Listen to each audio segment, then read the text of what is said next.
A little over a year ago in Geneva, I told the nations of the world that gay rights are human rights, and human rights are gay rights, and that the United States would be a leader in defending those rights. Now, there were some countries that did not want to hear that, but I believe America is at its best when we champion the freedom and dignity of every human being. That's who we are. It's in our DNA. And as Secretary of State, I had the privilege to represent that America. I will never forget the young Tunisian who asked me after the revolution in his country how America could teach his new democracy to protect the rights of its LGBT citizens. He saw America as an example for the world and as a beacon of hope.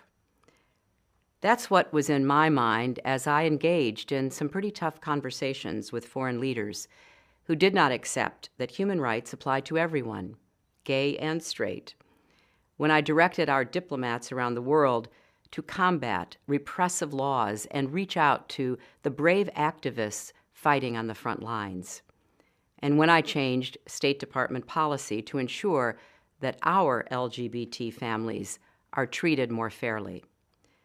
Traveling the world these past 4 years reaffirmed and deepened my pride in our country and the ideals we stand for.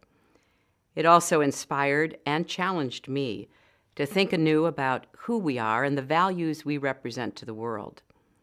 Now, having left public office, I want to share some of what I've learned and what I've come to believe. For America to continue leading in the world, there is work we must do here at home. That means investing in our people, our economy, our national security. It also means working every day as citizens, as communities, as a country, to live up to our highest ideals and continue our long march to a more perfect union. LGBT Americans are our colleagues, our teachers, our soldiers, our friends, our loved ones. And they are full and equal citizens and deserve the rights of citizenship. That includes marriage. That's why I support marriage for lesbian and gay couples. I support it personally and as a matter of policy and law, embedded in a broader effort to advance equality and opportunity for LGBT Americans and all Americans.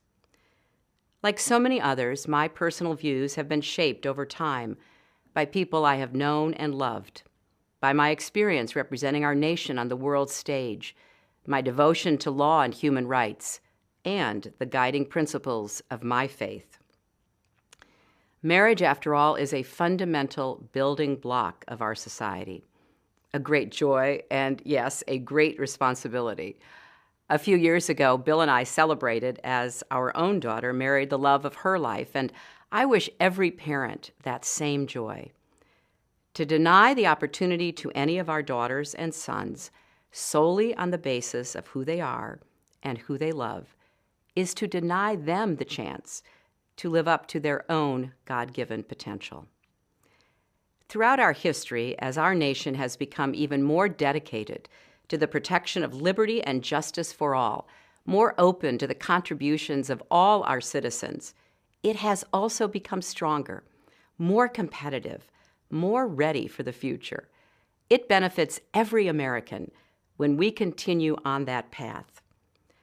I know that many in our country still struggle to reconcile the teachings of their religion, the pull of their conscience, the personal experiences they have in their families and communities. And people of goodwill and good faith will continue to view this issue differently. So I hope that as we discuss and debate, whether it's around a kitchen table or in the public square, we do so in a spirit of respect and understanding. Conversations with our friends, our families, our congregations, our coworkers, are opportunities to share our own reflections and to invite others to share theirs. They give us a chance to find that common ground and a path forward.